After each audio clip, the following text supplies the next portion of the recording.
بسم الله والحمد لله والصلاة والسلام على رسول الله وعلى آله وأصحابه أجمعين. We are in hadith number 201. باب مبيت الجنوب إذا توضأ. The chapter about the permissibility of going to sleep while in a state of major spiritual impurity if they make wudu. Right? Now, this sounds like, if they make wudu, it almost sounds like it's okay, but you have to make wudu. That's not what's meant here. Right? If you make wudu here is meant to be encouraged and not an obligation. عن عمر بن الخطاب رضي الله تعالى عنه أنه سأل النبي صلى الله عليه وسلم أيرقد أحدنا وهو جنب قال نعم إذا توضأ أحدكم فليرقد وهو جنب. So Umar رضي الله تعالى عنه asked the Prophet عليه الصلاة والسلام if it's okay to go to sleep while in a state of major spiritual impurity. The Prophet said yes, if you make wudu, then you can do that. Right? Again, it sounds like it's an obligation, but the scholars understood it as a recommendation, as a mustahab. Now, there's research out there or theories out there as to what the health benefit to this is. You can go and read it there. It has something to do with water, how water impacts a person's physiology. Right? I'm not too familiar with it, but I know that there is research and there are theories around that. So, Akbar. Yes. Junub, it refers to major spiritual impurity, not minor. All right? I'm not following. If you fall asleep and you're in the major impurities, then you have to make a wudu. No, you don't have to, but the Prophet is encouraging it. My understanding was Ladies, stay with me. My understanding was that even if you have wudu and you fall asleep, then you have to make another wudu. We're not talking about wudu. We're not talking about minor. We're talking about major. What's about the major? So if you fall asleep, then you have the recommendation is that Make wudu. Now, it is a sunnah to go to sleep on a state of wudu, but that's not what the hadith is talking about. Right? Please again, number is it? 201. Just again, read through what she did say. حدث الأكبر. الجنابة. All right. يعني إذا صار الشيء they have to make wudu not mustahab. Okay. It's encouraged. That they do wudu after that thing and go to sleep. Yes.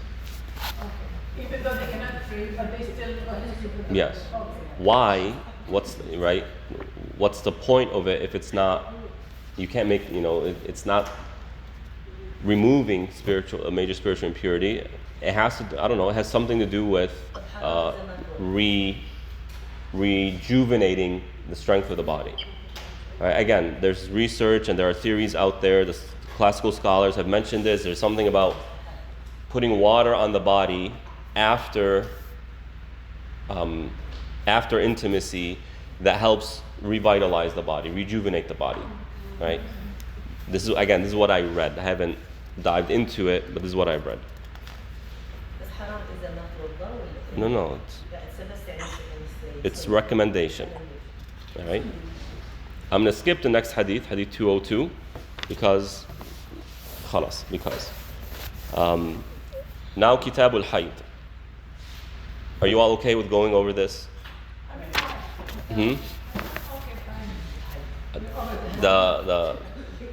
This has to do with women. I understand, but hearing it from a man might not be the most comfortable thing. Yeah. Skip it. You want to skip it? Yeah, skip it. Yeah. Skip it? Okay. Maybe this is where the sister now. Yeah. She can be handling that. Inshallah. Well, hopefully with time she learns English, so you can start doing it in English. All right, so now we skip to 223, Kitabu Tayammum. Tayammum is the alternative to wudu that is allowed under certain conditions. And I'm sure these ahadith will bring up the conversation around what those conditions are. Looks like just a few hadith here. So hadith number 1. عن عائشة زوج النبي صلى الله عليه وسلم ورضي عنها قالت خرجنا مع النبي صلى الله عليه وسلم في بعض أسفاره حتى إذا كنا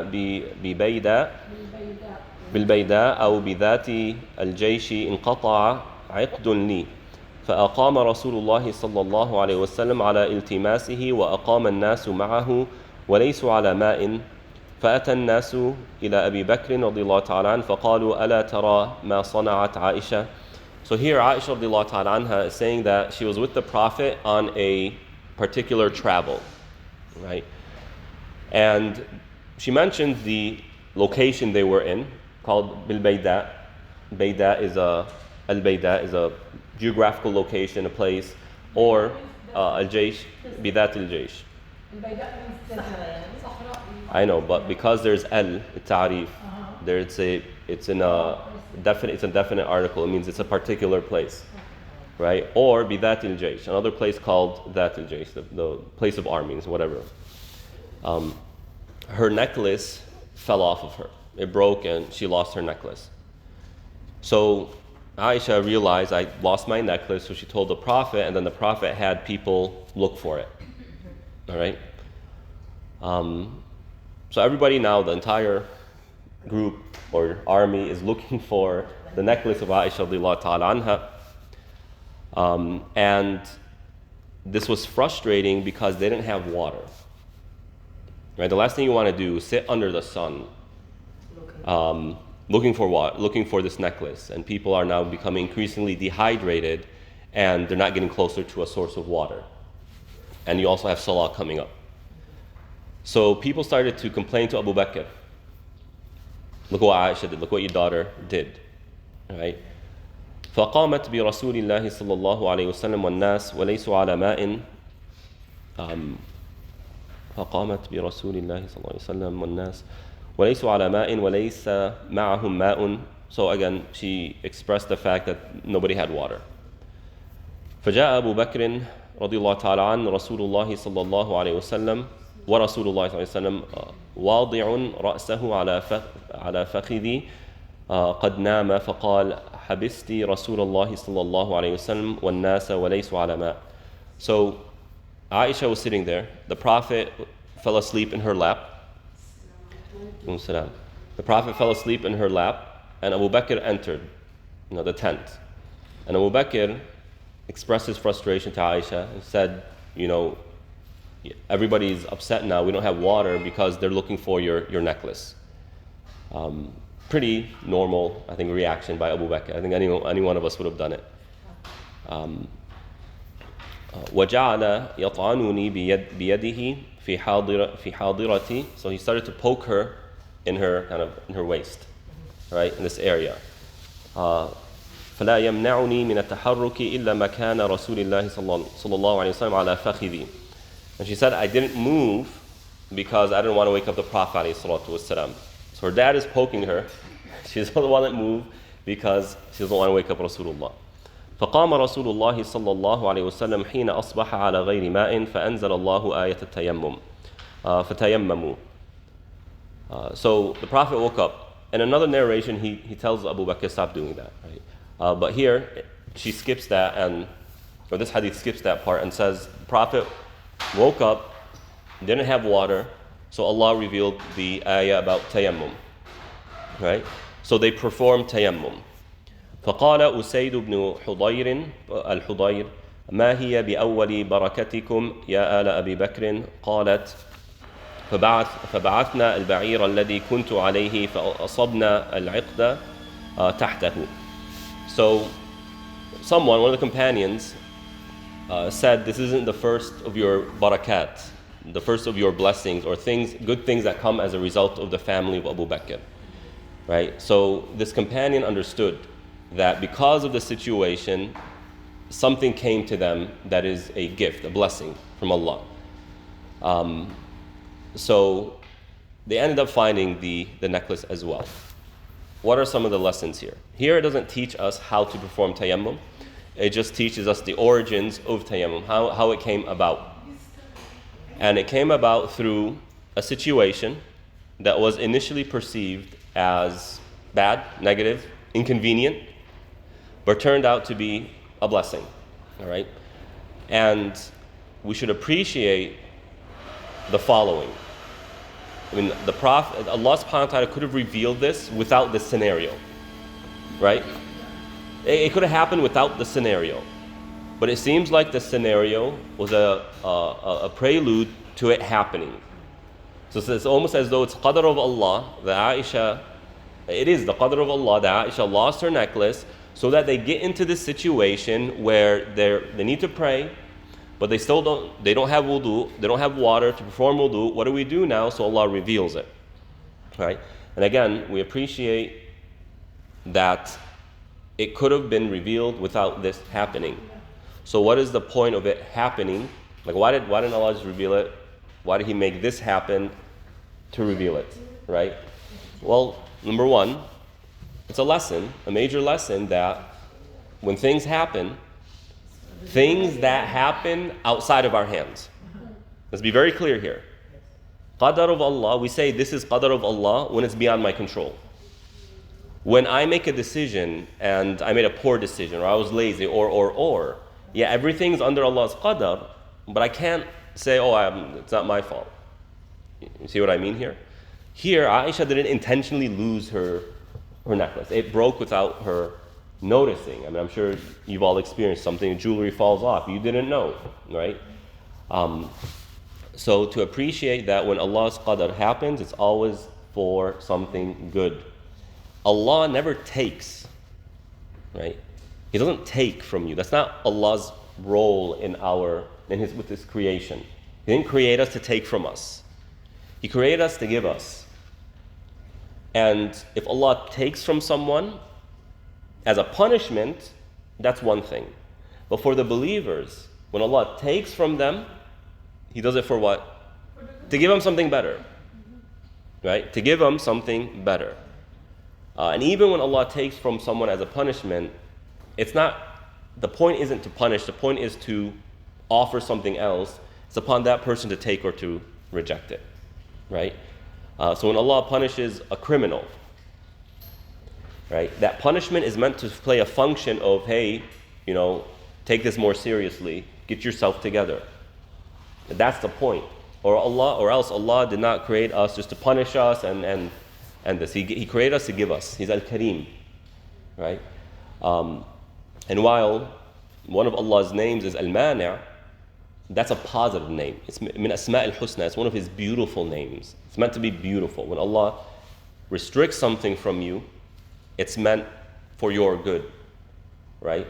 And taking something away to prevent something bad from happening is giving you something. Or to take something away in order to give you something else is giving you something. So al-mani', while it sounds like Allah just keeps back, in all actuality, Allah is giving you. Right? So you have this example here.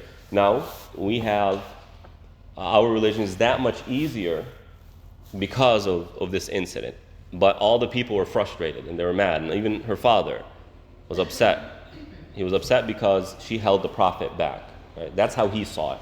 He wasn't upset because people were upset and, oh my God, we're embarrassed in front of the people. What are they going to say when you marry somebody outside of the culture, right? Oh, what are they going to say when you didn't get this degree?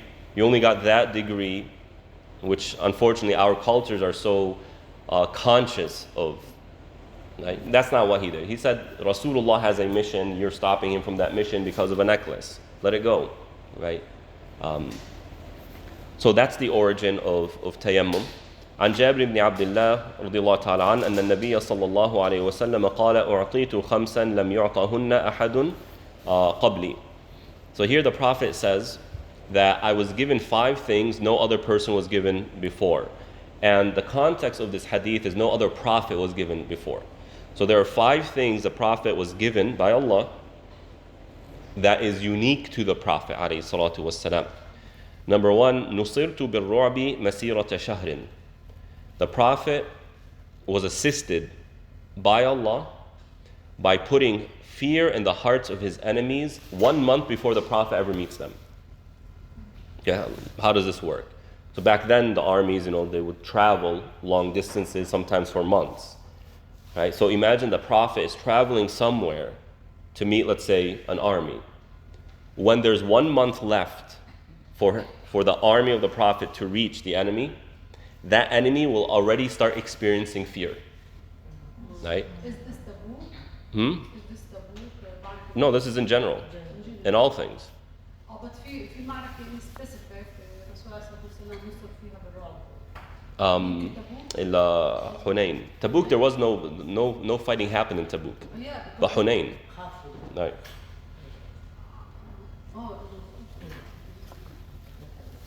Okay.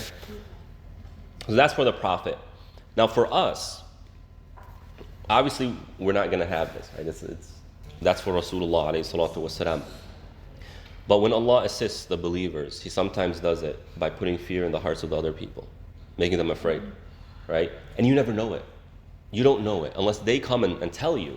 As one of the companions said, that when he was still a mushrik, right, when he was still a disbeliever and he faced the army of the Prophet, and then later he becomes Muslim, he explains to them, when we met you in battle, we felt fear like rocks dropping on big drums, boom, boom. And that's the fear that they experience. And Allah subhanahu wa ta'ala says, سَنُلْقِي فِي قُلُوبِ الَّذِينَ كَفَرُوا الرُّعْبَ. Right, we're going to put fear in their hearts. So Allah assists, right, the believers. And we never know this. We never realize this unless it's told to us. So, Allah subhanahu wa ta'ala, He strengthens the believers by saying, I'm with you, and this is how I'm assisting you. So we put our trust in Allah subhanahu wa ta'ala and do what is right. But we do what is right with wisdom, not with stupidity, like so many Muslims do. Right? So that's one. Number two, وَجُعِلَتْ لِيَ الْأَرْضُ مَسْجِدًا وَطَهُورًا فَأَيُّمَا رَجُلٍ مِنْ أُمَّتِي أَدْرَكَتْهُ الصَّلَاةُ فَلْيُصَلِّ. The second thing is, all of earth has been made has been made a masjid and pure, right? The word masjid comes from the word sujud. Sajada masjidan. And a masjid simply means a place where sujud is performed, right? So anywhere on earth you can pray, is what it's saying. Now, enough in our mind, how is that unique to the Prophet? It is. Other religions can only worship in their place of worship. That's it. They can't do it outside of it. But for us, anywhere, you can pray. Right? Alhamdulillah, increasingly so, you'll find Muslims praying in airports and parking lots, wherever you see it. You go to Spectrum Mall, they're all over the place and they're just praying, right? Irvine Great Park as well. Maghrib comes, they all start praying Jama'ah in front of everyone, right? We can do that. Other religions can't. So every place, anywhere on earth, you can perform salah, and the dirt is pure. Everything on earth, everything is initially pure unless an impurity falls on it, right? So we have access to all of this. So the Prophet then says, so wherever you are, when it's time to salah, to pray, do salah, all right? And just to add a little bit of flavor to this, to increase the flavor of this, on the Day of Judgment, where we worshipped Allah, where we did good deeds, that part of the earth will testify for us, right? وَنَكْتُبُ آثَارَهُمْ. We write down even where they did the good deeds, as in Surah Yasin mentions. So if you're ever in a unique place, a distant place, a place where it's highly unlikely any other person has ever prayed there, worshipped Allah there, that's a good opportunity. So if you're ever in the mountains, really deep in, and you're hiking, you find a place to pray there. Or if you're in the air traveling, to take advantage of that. So when you're in a two-story home and you pray up the stairs, but that's not on the ground though. Most of the homes have two. So you pray in the bedroom. The floor you're on is your ground.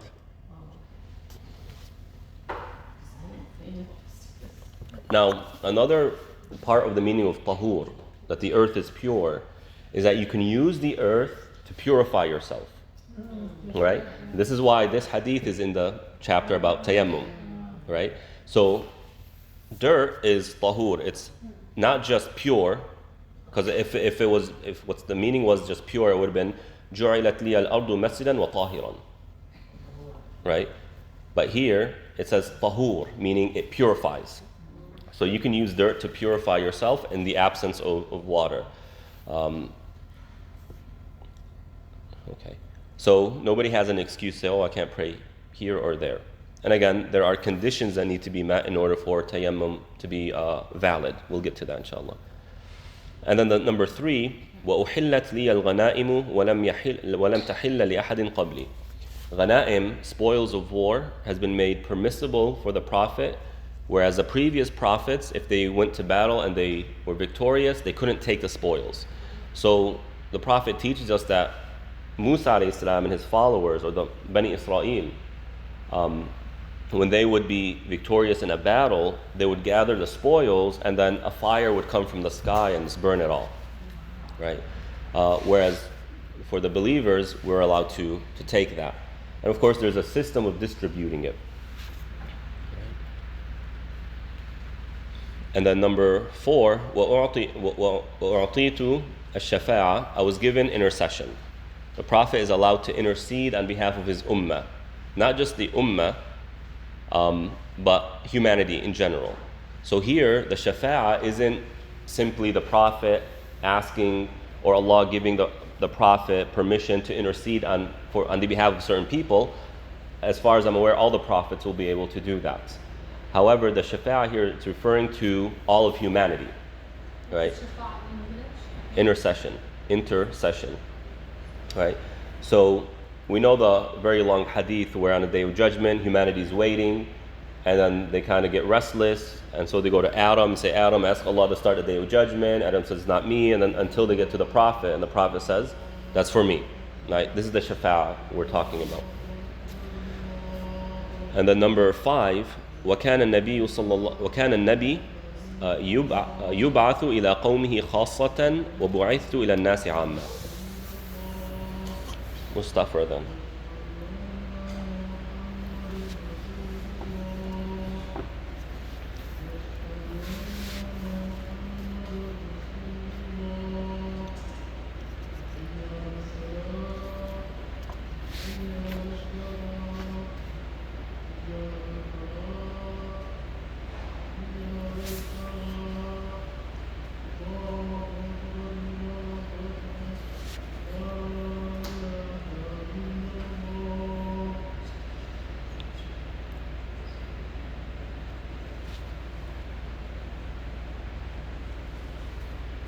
Number 5, a prophet, the Prophet says, the prophets before him were sent only to a people, whereas the Prophet was sent to all of mankind. Right? So when you look at, for example, Jews today, there are only like 14, 20 million Jews on earth. That's it. Very, very little. And to us, we sit there scratching our heads, man. They've been here the longest. Christians are over 2 billion. Muslims are getting close to 2 billion. And that's through what? Through da'wah. Partially through da'wah and through reproduction, right? But why are the Jews so small in number? And the answer is, Musa alayhi salam only came for Bani Israel. He was sent to them, right? It's not a religion. None of their prophets, who are our prophets as well, but none of their prophets called people to the religion beyond the people, right? And technically, Christianity is the same way. Isa alayhi salam was sent to who? He was sent to Bani Israel. He was sent to the Jews. He was sent to them. It was Paul, St. Paul, they call him, after him who changed that and said, no, we're going to call all people. Right? It's only our religion where our prophet played a clearly active role in giving da'wah beyond his own people. So he reached out to Heraclius of Rome, or the Caesar of Rome. He reached out to Persia. He reached out to Egypt, to the Nagas of Abyssinia, and one more. All right. So it's telling us our message is to be shared to all of humanity, and all of humanity is to be invited to this. Right? And of course in the Quran as well, وَمَا أَرْسَلْنَاكَ إِلَّا كَافَةً لِلنَّاسِ. We sent you to all of humanity. وَمَا أَرْسَلْنَاكَ إِلَّا رَحْمَةً لِلْعَالَمِينَ. We sent you as a mercy to all of mankind. And so when you look at the story of Sulaiman alayhi salam and the queen, right? Sulaiman did not know about a major kingdom. It's like today, America saying, man, we didn't know Russia exists. So how do you not know Russia exists? It's very strange. And the scholars ask this in the Quran and in Tafsir. How did Sulaiman not know about this? And the answer is because it's not his role to go beyond his people. That's why he didn't know, right? So we are responsible for all of mankind, whereas the previous prophets were only sent to their particular people. And also this is why Allah in the Quran does not share the stories of Nuh and Hud and Salih and Shu'aib and Lut after their da'wah finishes. Because after that, they didn't call anyone else to Islam. They didn't play an active role, I should say. They were with their people who believed, and they continued to live life. Now, I'm not saying if some traveler came, they didn't share the Tawheed with them. I'm not saying that. But what I'm saying is they didn't go out and play an active role in calling people to the da'wah. All right? باب التيمم في الحضر إذا لم يجد الماء وخاف فوت الصلاة. The chapter about performing tayammum while you are in your place of residency, meaning you're not traveling, if you don't have water and you are afraid that salah is going to end, the time for salah is going to end.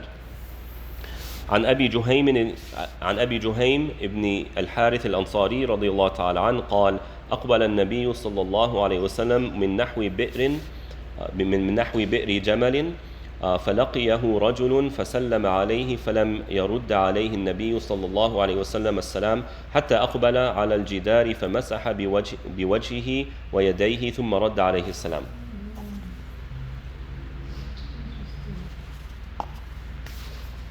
So the Prophet ﷺ was coming back from a well called Jamal, Bi'r Jamal. Probably called this because people would take their camels to go and drink water there. And the assumption here, based on the title of the chapter, is that this well is not far away from Medina. So a man passed by the Prophet ﷺ and said Salamu Alaikum to the Prophet, and the Prophet didn't respond. Now obviously, if you say Salamu Alaikum to the Prophet, he doesn't respond, it grabs your attention, right? So the man got closer to the Prophet, or I should say the Prophet ﷺ went to a wall and he wiped his face and his hands. All right? And then after he did that, he said, Wa alaikum assalam. Here it's showing us how to perform tayammum. Right? Tayammum is very simple. A place where there is dirt, and some scholars said dust even applies to this. Right? You go like this, one, this, and this. That's it. That is tayammum. Again, one, you wipe your face and your hands. That's it. Now some scholars said all of your arm to the elbow, which is fine. Difference of opinion. After this? No. Like this and then like this. Right? So scholars, there's a difference over here. Right? Now, doing means you are in a state of wudu. Right? You have removed minor spiritual impurity. You can do salah, you can touch the mushaf and all of that. All right? So it is a complete alternative for wudu. What you can do with wudu, you can do with tayammum. All right? So when you look at how tayammum is performed, it's very short, very simple. And you would think, why isn't it the same as wudu? Right? And Ibn Qayyim explains this. He says, Number one, tayammum is what's called a rukhsa. A rukhsa, to not translate, but to translate the meaning here, a rukhsa means something that makes your life easier. All right? So when Allah gives us a rukhsa for something, it's meant to be easier than the original. So when you look at wiping your socks, when you make wudu and you wipe on your socks, you wipe where? On top. And people ask the question, why? Why does it make sense? And you have Ali radiallahu ta'ala saying that if the religion was based on logic, then we would be wiping under our socks, not over. I don't think that's an accurate attribution to Ali radiallahu ta'ala, because it is logical. Because the function of a rukhsa is to make your life easier. So what's easier, wiping over your socks or under? Right? Imagine wiping under. You have to stand on one foot and go under, and what if you're not that flexible? And versus you just kind of go down and you wipe, right? Also, that's why you wipe once and not 3 times, for example. So that's one. Number two, when you look at tayammum, you're doing it with dirt, right? Dirt or dust. And in the end, you don't normally wipe dirt on your body, right? If you have dirt all over you, you think you're dirty, right? So when you look at, for example, why don't we wipe our head in tayammum? Well, because we are prohibited from throwing dirt on our heads. Why? Because that's what people would do to express their discontentment as a result of a calamity, right? Oh, somebody died. Oh, they start throwing dirt on their head. That's forbidden. So as to not look like we're doing that, we don't wipe our heads, right? Why don't we wash our feet or wipe our feet in tayammum? Because you're walking on dirt anyway. Dirt is already there. It would be redundant to do it again, right? Ears, are you going to put dirt in your ears? Your nose, your mouth, makes no sense. So what's left?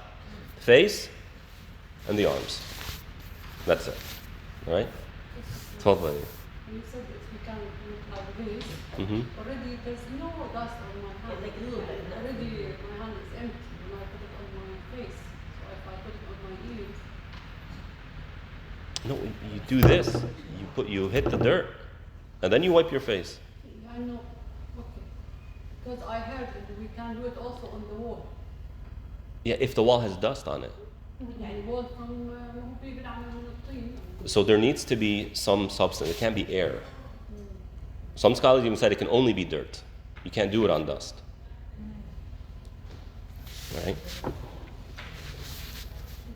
Okay, so that's how you perform tayammum. The interesting thing here is Hold on, a lot of questions. I'll give time for questions, okay? Now, another point of the hadith is not mentioned in the hadith, but in the title. إِذَا لَمْ يَجِدْ الْمَاء. Right? And this is in the Quran as well. فَلَمْ تَجِدُوا مَاءً. You don't find water. The wording here is very important. Right? It's not فَلَمْ يَكُنْ مَعَكُمْ مَاءً. It didn't say you just don't have water with you. It says you couldn't find water. So what this means is, one condition of tayammum is to actively look for water. Right? I don't mean you have to go and walk miles and miles to find water, but you have to put some sort of effort to see if there's water. Hey, does anybody have water? Does anybody know of a well around here? Right? You can't just say, oh, I don't see any water, let's go ahead and do tayammum.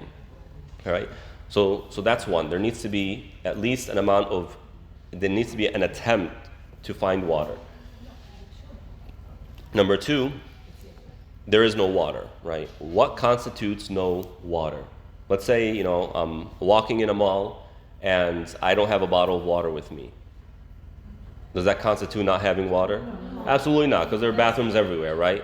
You can go and buy yourself a bottle of water somewhere. You go to a water fountain, right? There is water available, even though you might not have it immediately on you.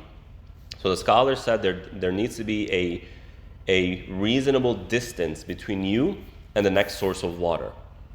Right? That's one way, one condition, or one reason. Another is that you actually have water, but your water is very limited. You have a limited amount of water. And when I say limited, I mean you either use the water for yourself or you use it for wudu. And if you use it for wudu, you have no water to drink, and that can cause you harm in the upcoming future, like the immediate future, right? So, for example, if you are driving a car, right, and you're on your way home from, let's say, Palm Springs, and you only have a little bit of water, and so, okay, well, do I use this for me, or do I use it for wudu? You'll be home in an hour and a half. You're not going to die as a result, right? You see what I mean here? So you're going to use it for wudu. But if you're out in the wilderness, let's say you're hiking and you're really deep, right? You're really deep into the mountains, and you don't know if there's water. And now I need this literally to survive, because we've been hiking for 12 miles, right? It can take me hours to get back, and I need the energy and end. Right, here we can say, yeah, that's probably a good reason, right? So that's the second reason. A third reason is you don't have water. You can buy water, right? There's a vending machine or something, but that water is unreasonably priced, right? So you need water. There's a water vendor there. They know you need water, so they jack up the price to $20 for a regular bottle. Right? You don't have to buy that. You can make tayammum at this point. Why? Because the Sharia doesn't put us in a situation where we're taken advantage of. Right? That's another reason. Another reason, a fourth reason. Between you and the source of water is danger. It's dangerous. So again, you're hiking, you see a mashallah, nice, luscious stream right under you. But you have to go down a cliff. Are we going to say, get your mountain climbing gear and start trekking down? No, that's dangerous, right? Unless you're a professional, then go for it, right? But even though the water, you can see the water, you cannot reach it without putting yourself in serious danger, right? Or between you and a water source is a predator, an animal. We're not going to say, Salah is more important, put your trust in Allah. It's not the way it works, right? So you have that. Yeah. Okay, next hadith. I'll leave time for questions, because I know there's a lot of questions. The end of the hadith itself, okay. So the Rasul ﷺ did not answer his salam because he was not on wudu. No. Right? No, has nothing to do with that. You don't need to have wudu to say salam alaikum. I know. So why did he not answer him until he did that? It seems like to catch his attention. Or else there's nothing that says that you cannot talk while making wudu or tayammum. I get this question a lot. People think that if you're making wudu, you can't say anything. It's not true. It's not true. Right? So that's why what I'm thinking here is the Prophet didn't say anything to get the person's attention, to teach him. So he can wait, right? Because if the Prophet were to have just said, wa alaikum assalam, the man would have just continued his way. Or else he said, the Prophet didn't return my salam. He's obviously not doing it intentionally, so I'm going to wait until the Prophet says, wa alaikum assalam. Right? So while he was waiting, he saw what the Prophet did. Assalamu alaikum, Sheikh, are you moving on to a different topic, or because I have a question about tayammum? No, I'm not moving on to another topic. We still have another hadith here. Okay, the question about, do you want to take the question now? Let me just finish this hadith, we'll open questions. Okay. All right. Bab al-mutayammim hal yanfukhu fihima.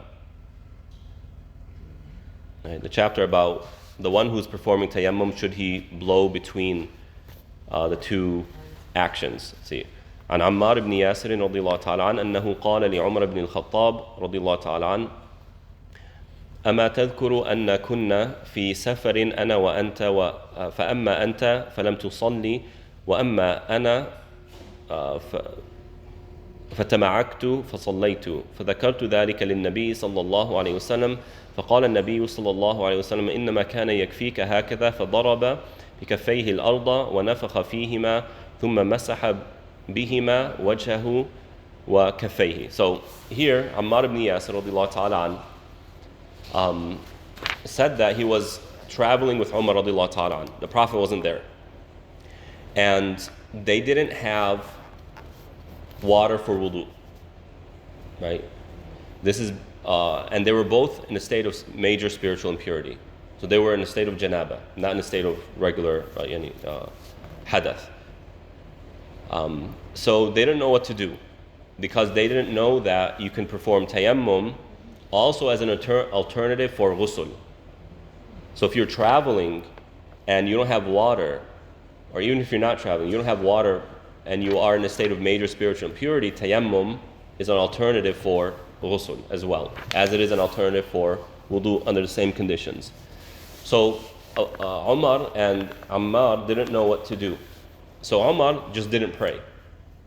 Whereas Ammar rolled himself in the dirt. Right? So I'll just roll myself in the dirt. Because, again, assuming that they were familiar with tayammum, and their problem, or they didn't know if tayammum also removes janaba, major spiritual impurity, right? Umar said, okay, I just won't pray. That was his conclusion. Ammar said, well, I'll perform ghusl tayammum type thing, right? So he said, okay, I need to cover all of my body with dirt. So he just rolled in it. So the Prophet, he told the Prophet when they finally returned, and the Prophet said, it would have been enough for you just to do this. He went like this, and then he blew in his hand, like this. Why did he blow? To remove the dirt. So that you're not just, putting mud on your face. Now you have a problem. I don't have water to wash this off, right? And then he went like this and this. Like that. All right?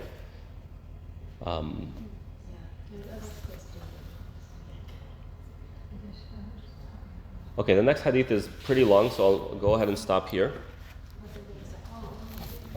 صلى الله على نبينا محمد وعلى آله وصحبه أجمعين.